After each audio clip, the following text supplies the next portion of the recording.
sedikit mengulas part sebelumnya di mana Kang Jungsu sudah berhasil menghancurkan Postuk serta anak buahnya.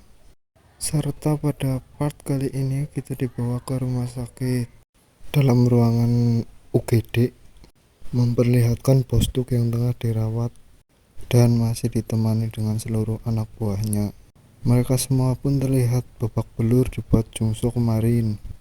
Postuk pun sangat-sangat marah sembari masih mengenakan pen, mungkin salah bantal semalam ya guys ya.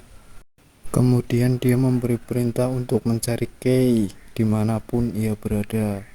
Karena kesal, anak buahnya malah bertanya balik tentang gimana caranya mereka menemukan dia.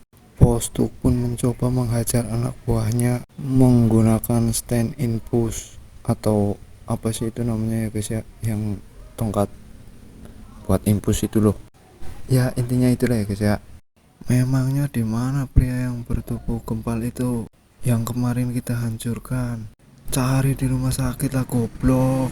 Kemudian Shin berpindah ke sebuah rumah sakit di mana pria bertubuh gempal itu sedang dirawat, yang sama-sama mengenakan pen juga.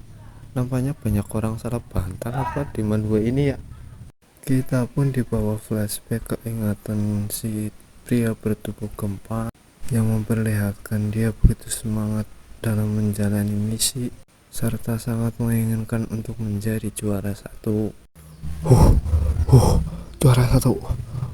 10 juta won anjing. Ya benar, 10 juta won, kau 5 miliar, aku 5 miliar. Jawab Kei kepada pria bertubuh gempal tersebut. Woi, tapi kenapa dengan staminamu itu? Kau juga yang terburuk, balasnya kepada Kei. Lalu berpindah ke latihan boxing. Si gempal pun tengah memukuli sebuah samsak. Namun lagi-lagi Kei mempertanyakan apakah kau sudah pernah berlatih boxing. Katanya kau sudah pernah berlatih bela diri. Ayolah tunjukkan padaku, aku juga pernah menjadi pelatih. Cih, bagaimana bisa kau menjadi pelatih? Tentu saja bisa lah goblok. Woi, ayo lakukan lagi. Pria gempal itu pun menggertakkan giginya karena cukup kesal dengan perkataan Kei. Dan kemudian, hurrah! Dengan sangat keras pria bertubuh gempal itu memukul samsaknya. Lamunannya pun berakhir ketika ada sebuah amplop yang dijatuhkan kepadanya. Kau sudah melakukan yang terbaik. Ini buat biaya rumah sakit, dan untuk biaya pensiunannya akan kukirim nanti. Hal itu pun membuat pria bertubuh gempal itu menangis. Hei Jun, yang nampaknya itu adalah Kei. Tapi kita belum dikasih tahu nama aslinya ya guys ya. Atau mungkin udah ya. Kalau udah dan kelewatan mohon maaf ya guys ya. Ya sudahlah, malu-maluin banget. Nanti kita ketemu lagi setelah kau keluar dari rumah sakit, ucap Kei sembari meninggalkan pria bertubuh gempal. Dia pun terlihat memasuki taksi dan meninggalkan rumah sakit tersebut. Setelah tak berselang lama, terlihat sebuah mobil yang sudah berhenti di depan rumah sakit. Dan benar saja mereka adalah anak buah Postuk. Kalau nggak ada di sini kemana bos? Udah nggak usah banyak bacot, fokus dan cari dia. Kemudian Shin berpindah ke Kei yang terlihat sangat terkejut dengan sebuah notifikasi. Woi, apa-apaan ini? Terlihat sebuah notifikasi yang memberitahukan tentang sebuah pelanggaran dalam misi berburu Hunter Duke kepada Keyboard Warrior. Dalam pemberitahuan tersebut, yang pada intinya mereka akan dikenakan sanksi, di mana poin mereka berdua akan berkurang sebesar 500 koin. Wah anjing, 500 koin senilai 50 juta won, bangsat. Kemudian notifikasi berikutnya pun muncul yang menyuruh Kei untuk melakukan registrasi ulang. Setelah notifikasi itu muncul, seketika koin Kei pun berkurang, yang tadinya 1585 menjadi 1085. Ia pun terlihat sangat stres. Iyalah, Gimana nggak stres bro, 50 juta won men. Kemudian Shin berpindah ke sebuah mall, memperlihatkan Junso yang sedang ngopi-ngopi santuy di sana. Ternyata dia disuruh untuk memperbaiki lensa yang diberikan oleh Kei, serta menyuruh Junso untuk cepat-cepat melakukan registrasi karakter. Setelah itu mengajaknya berburu dan bertarung. Dia pun menanyakan kepada Kei apa maksudnya berburu dan bertarung, dan meminta Kei untuk menjelaskannya terlebih dahulu. Dengan cukup kesal, Kei pun mulai menjelaskan kalau ranker tinggi yang menyerang ranker di bawahnya itu disebut berburu, dan jika sebaliknya itu disebut menantang. Dari kedua sisi, pemenang akan mendapatkan koin yang dimiliki dan bisa menukar posisi ranking dengan yang kalah. Apa kau mengerti sekarang? Teriak Kei kepada Junso dengan cukup kesal. Lah, kalau pas hari itu gimana? Tanya Junso balik kepada Kei. Kalau hari itu aku malah diburu, jawabnya balik. Ya ampun, kau peringkat 81 dari 100. Berarti kau nggak pro-pro banget dong. Ejek Junso kepada Kei. Kei pun membalas ejekan Junso dengan sebuah alasan. Kalau dia nemu karakter yang tidak sesuai, alias bot, noob, lengup, dan lain-lain. Sudahlah, ayo kita coba. Junso pun menyetujui untuk registrasi karakter. Tak berselang lama muncul sebuah link di HP Junso. Link apaan tuh? Ternyata link tersebut merupakan link untuk registrasi karakter. Junso pun kemudian mengklik link tersebut. Kemudian melakukan sebuah step registrasi, maksudnya salah. Maaf ya. Seperti scan mata dan sidik jari. Kemudian Junso cukup terkejut dengan yang muncul berikutnya. Sistem menunjukkan foto dia saat masih aktif menjadi atlet pro kickboxing dan masih belum diketahui statistik dari Junso. Beralih ke sisi Kei, muncul notifikasi yang sampai-sampai membuatnya menggigit jarinya. Notifikasi tersebut mengharuskan Kei untuk membayar 1000 koin untuk registrasi karakter Kang Junso. Dengan sorot mata yang sangat yakin, Kei pun akhirnya mengklik iya. Seketika itu koinnya hanya bersisa 85 koin. Notifikasi registrasi karakter telah berhasil pun muncul. Kemudian notifikasi tersebut menyuruh Kei untuk melakukan sebuah tutorial. Sembari menangis dan otaknya ngebul, dia pun menanyakan kepada Junso apakah sudah siap. Kau bilang ini cuma tes kan? Langsung saja. Dengan entengnya Junso menjawab, tanpa tahu kondisi Kei yang sebenarnya. Notifikasi tutorial pun dimulai. Dalam notifikasi tersebut mengharuskan Kang Junso untuk kabur, karena dalam waktu 5 detik dia akan dilaporkan sebagai pencopet, serta mengharuskan dia untuk pergi ke Gwanghwamun. Nying angel uy.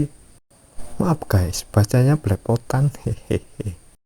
Seketika itu Kei pun panik dan langsung menyuruh Junso untuk pergi ke jalan utama. Memangnya kenapa aku harus pergi ke jalan utama? Tanya Junso pada Kei karena masih kebingungan. Kei pun langsung menyuruh Junso untuk mengecek pesan yang ada di handphonenya, dan hitungan mundur pun dimulai. Tapi Junso masih santuy-santuy saja. Junso pun mulai mengecek pesan yang ada di HP-nya. Tapi secara bersamaan misi pun telah dimulai. Kemudian ada 2 orang polisi dan 1 orang yang mulai mendekati Junso. Woi, tunggu. Hah? Aku? Junso menanyakan apakah dirinya yang mereka maksud. Kemudian Junso pun melirik ke layar HP-nya dan melihat isi pesan tersebut yang mengharuskan dia untuk memegang patung Yushin di Gwanghwamun, serta konsekuensi bila Junso gagal melakukan misi. Sontak hal itu membuat Kang Junso begitu panik dan sangat-sangat terkejut. Kedua polisi itu pun terus memperhatikan gerak-gerik Kang Junso. Secara serentak mereka pun berlari mendekati Kang Junso untuk menangkapnya. Karena Kang Junso menggunakan spell sprint, akhirnya dia berhasil menjaga jarak dengan polisi tersebut. "Apa kau yang melaporkanku?" tanya Kang Junso pada Kei. Namun Kei membantahnya, "Orang ini cuma latihan alias tutorial, gimana sih?" Mereka pun terus melakukan kejar-kejaran. Kemudian Kang Junso masuk ke sebuah kerumunan. Punten selur. Sing. Kang Junso dengan sangat lincah melewati kerumunan orang-orang tersebut. Namun saat hendak akan menyeberangi sebuah jalan, tiba-tiba rambu untuk pejalan kaki dilarang menyeberang pun menyala. Apes sekali. Karena Kang Junso tidak menggunakan password CS polisi, ia pun mencoba untuk menaati peraturan. Serta terdapat mobil polisi yang berada beberapa meter di hadapannya. Hal itu pun membuat Kang Junso cukup panik, karena posisinya sekarang depan belakang oke. Kei pun menanyakan apa yang sedang Junso lakukan. Kemudian mengancam Kang Junso apabila tertangkap, Kei akan mengupload sebuah video yang mana atlet pro kickboxing melakukan pencopetan di siang bolong karena didesak oleh kebutuhan. "Bukan bagus tuh," ancam Kei kepada Kang Junso. Semakin panik Kang Junso dan masih terus memperhatikan lampu lalu lintas. Akhirnya lampu yang ditunggu-tunggu Kang Junso pun berubah warna menjadi hijau. Kang Junso pun dengan sangat cepat lalu berlari. Tetapi tanpa disadari Kang Junso, terdapat sebuah mobil yang akan menabraknya. Karena Kang Junso memiliki mekanik yang sangat tinggi, alhasil dia pun berhasil menghindari kecelakaan tersebut dengan cara freestyle. Setelah itu Kang Junso pun melakukan recall serta mengatakan, "Kalian tahu itu apa? Timen, trigger mental." Bercanda guys. Oke, lanjut. Bapak-bapak polisi itu pun masih berusaha untuk mengejar Kang Junso karena Kei tidak mau dianggap sebagai beban tim, serta dia sudah panik melihat Kang Junso yang sudah dikepung oleh banyak polisi. Kei pun berusaha untuk memberikan petunjuk jalan kepada Kang Junso. Pada akhirnya pun dia menemukan jalan ke lorong bawah tanah pusat perbelanjaan, serta langsung memerintahkan Kang Junso untuk menuju lorong bawah tanah tersebut. Dan tanpa basa-basi pula Kang Junso langsung menuruti apa perkataan dari Kei. Kemudian Kang Junso menanyakan kembali petunjuk kepada Kei kemana ia harus pergi. Kemudian Kei memberikan perintah untuk pergi ke tangga diagonal di arah timur.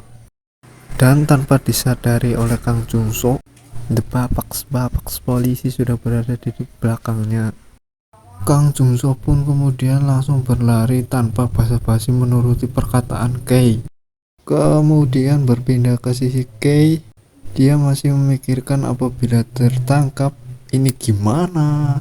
Kang Junso ini harus punya alasan untuk berdalih. Terpikirkan sebuah ide oleh Kei, serta memerintahkan Kang Junso untuk mengambil headset. Seketika Kang Junso yang sedang berlari itu pun berhenti. Kang Junso pun kemudian mengambil headset tersebut. Dikarenakan Kang Junso itu cowok yang jujur, cool dan keren kayak Mimin, Kang Junso pun berpikiran untuk membayar headset tersebut. Tapi kasirnya nggak ada bro, gimana ya?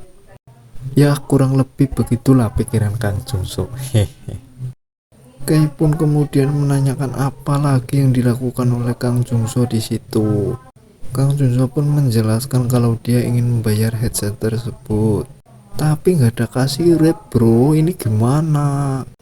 Kei pun memerintahkan dia untuk kabur saja dan bisa bayar nanti atau utang. Bon di shit anjing. Begitulah kira-kira kata Kei. Ya karena sedang panik ya kata-katanya begitulah ya bro ya. Karena Kang Junso melihat harga headset tersebut adalah 5.000 won, dia pun kemudian meninggalkan uang tersebut di atas meja kasir. kan Kang Jungso itu jujur banget bro, kayak Mimin. Kemudian scene berpindah memperlihatkan nampaknya dua player lain yang sedang melakukan sebuah perburuan. Terlihat pria berkaos loreng itu tengah diburu atau dikejar oleh pria berjas. Namun ada sebuah jalan di mana tempat itu merupakan tempat larangan untuk berburu. Pria berjas itu pun mengungkapkan kalau ia akan menangkapnya sebelum masuk ke wilayah tersebut. Saat sedikit lagi akan menggapai pria tersebut, pria berjas itu pun malah dikejutkan. Malahan yang tertangkap olehnya adalah Kang Jungso yang tiba-tiba muncul tepat di hadapannya. Kang Jungso pun juga ikut terkejut dan dengan refleks yang sangat cepat, Kang Jungso pun melepaskan cengkraman pria tersebut hanya dengan beberapa gerakan. Hal itu pun membuat kecanggungan di antara mereka berdua. Dan kejadian tersebut menjadi pusat perhatian para masyarakat yang ada di sekitar. Pria berjas itu pun menanyakan siapa orang yang ada di hadapannya. Sementara itu kita berpindah ke sebuah rumah memperlihatkan seorang wanita, akhirnya wanita yang sedang melakukan sebuah yoga. Wanita dengan pose itu pun tengah memperhatikan Kang Jungso dari sebuah layar. Nampaknya wanita ini merupakan player dari karakter pria berjas tadi ya guys. Kemudian wanita itu memerintahkan pria berjas untuk menangkap Kang Jungso daripada menangkap buruannya yang tadi. Diperkenalkan kepada kita nama wanita tersebut adalah Queen Arrival yang berperingkat 50. Namun saat akan melakukan perburuan pada Kang Jungso, muncul sebuah notifikasi bahwa Kang Jungso masih berada dalam masa tutorial, jadi nggak bisa diburu. Begitu notifikasinya bro. Hal itu membuat Teteh Queen menjadi sangat kesal. Dan berpindah ke sisi Jungso kembali, memperlihatkan bapak polisi itu masih terus mengejar Kang Jungso. Kay pun memberikan peringatan kepada Jungso kalau pria yang ada di hadapannya adalah pria yang berperingkat 50. Kemudian Kang Jungso pun membungkukkan badannya untuk meminta maaf dan kembali lanjut untuk lari-lari maraton bersama bapak polisi. Pria berjas itu pun menanyakan kepada Teteh Queen apakah dia perlu untuk mengejarnya. Kemudian Teteh Queen pun menjelaskan kepada pria berjas tersebut kalau Kang Jungso hanyalah seorang newbie, jadi nggak bisa diburu begitu.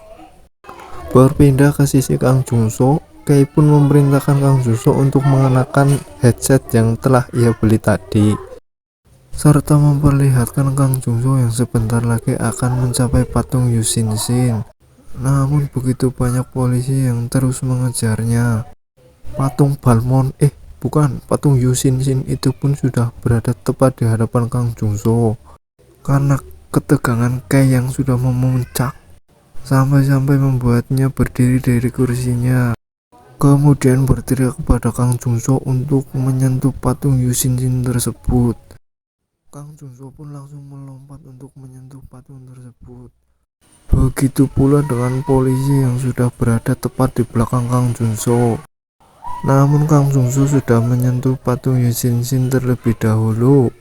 Kemudian disusul dengan bapak polisi yang berhasil menangkap Kang Jungso. Salah satu dari bapak polisi itu pun membuka kudung hoodie yang dikenakan Kang Jungso. Kemudian melihat Kang Jungso yang tengah mengenakan headset, serta berdalih apakah dia tidak boleh olahraga dan tidak mendengar peringatan dari bapak polisi. Bapak polisi itu pun menoleh ke suatu tempat, kemudian menanyakan apakah ini copet yang pria itu maksud. Kemudian pria ini yang merupakan NPC menjelaskan kalau bukan Kang Jungso lah pencopetnya. Dengan senyum yang merekah, Kay pun sangat lega karena misinya telah selesai. Setelah itu muncul statistik dari Kang Jungso yang terlihat sangat superior. Mata Kay pun terbuka sangat lebar melihat statistik dari Kang Jungso yang terlihat sangat-sangat hebat. Namun terkejutnya dihentikan oleh sebuah tukang paket. Kemudian Kay mengenakan masker untuk menyamarkan wajahnya. Di tengah ruangan yang sangat berantakan dan dipenuhi oleh sampah, Kay pun mulai berjalan mendekati pintu dan sedikit demi sedikit mulai membuka pintunya secara perlahan. Namun seketika hal yang tidak terduga oleh Kay pun terjadi. Dengan sangat tidak percaya dan menanyakan apa maksudnya semua ini, ternyata pria yang nyamar menjadi tukang paket adalah anak buah dari Bos Tuk yang sudah berhasil menemukan tempat persembunyian Kay. Dan scene tersebut menjadi akhir dari part kali ini. Sampai jumpa di video selanjutnya, serta jangan lupa untuk like, comment, and subscribe ya guys ya, biar Mimin semangat buat garapnya, soalnya malas-malasan ini. Oh ya, dan satu lagi, Mimin mohon maaf kalau suaranya kurang jelas, soalnya ini rumahnya jadi markas para ibu-ibu tetangga guys. Gimana ya, ada Mimin aja pusing. Oke lah guys, see you di next video.